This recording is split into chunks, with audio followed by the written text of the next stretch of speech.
លំដាប់តទៅនេះសូមអញ្ជើញលោកស្រីនាងកញ្ញាស្ដាប់នៅព័ត៌មានខ្លីថ្មីទាន់ហេតុការណ៍ពី Sweet FM 103.5 ខេត្តបន្ទាយមានជ័យក្រសួងការបរទេសកម្ពុជាបន្តជួយសង្គ្រោះស្ត្រីខ្មែររងគ្រោះម្នាក់ទៀតពីប្រទេសចិនស្ថានអគ្គកុងស៊ុលកម្ពុជាប្រចាំទីក្រុងណានជីនប្រទេសចិនបានអន្តរាគមន៍ជួយសង្គ្រោះស្ត្រីខ្មែររងគ្រោះឈ្មោះកែវរិនដែលមានស្រុកកំណើតនៅក្នុងស្រុកអង្គរបូរីខេត្តតាកែវដែលត្រូវបានមេខ្យល់បោកនាំយកទៅធ្វើការនិងរៀបការជាមួយបរិសុទ្ធជនជាតិចិននៅក្នុងប្រទេសចិនដើម្បីធ្វើមាតុភូមិនិវត្តន៍មកកាន់កម្ពុជាវិញនៅថ្ងៃទី6ខែសីហាឆ្នាំ2015នេះតាមរយៈជើងយន្តហោះ MU 745ដែលនឹងមកដល់អាកាសយានដ្ឋានអន្តរជាតិភ្នំពេញនៅវេលាម៉ោងប្រមាណជាង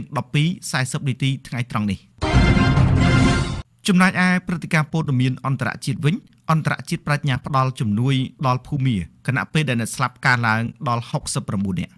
សហគមន៍អន្តរជាតិកំពុងបង្កើនល្បឿននៅក្នុងកិច្ចខិតខំប្រឹងប្រែងដើម្បីផ្ដល់ជំនួយដល់ប្រទេសភូមាដែលរងការវាយប្រហារដោយទឹកជំនន់គណៈពេលដែលអ្នកស្លាប់កើនឡើងដល់69នាក់ចំណែកអាជ្ញាធរបានជំនះប្រជាពលរដ្ឋចេញពីតំបន់ដែលជាទឹកហូរធ្លាក់ចុះជាតំបន់រងការគំរាមកំហែងខ្ពស់នេះបើយោងតាមសេចក្តីរាយការណ៍ព័ត៌មានរបស់ភ្នាក់ងារសារព័ត៌មានបឹងកក់ប៉ុស្តិ៍ផ្សាយកាលពីថ្ងៃទី5ខែសីហា2015ម្សិលមិញនេះ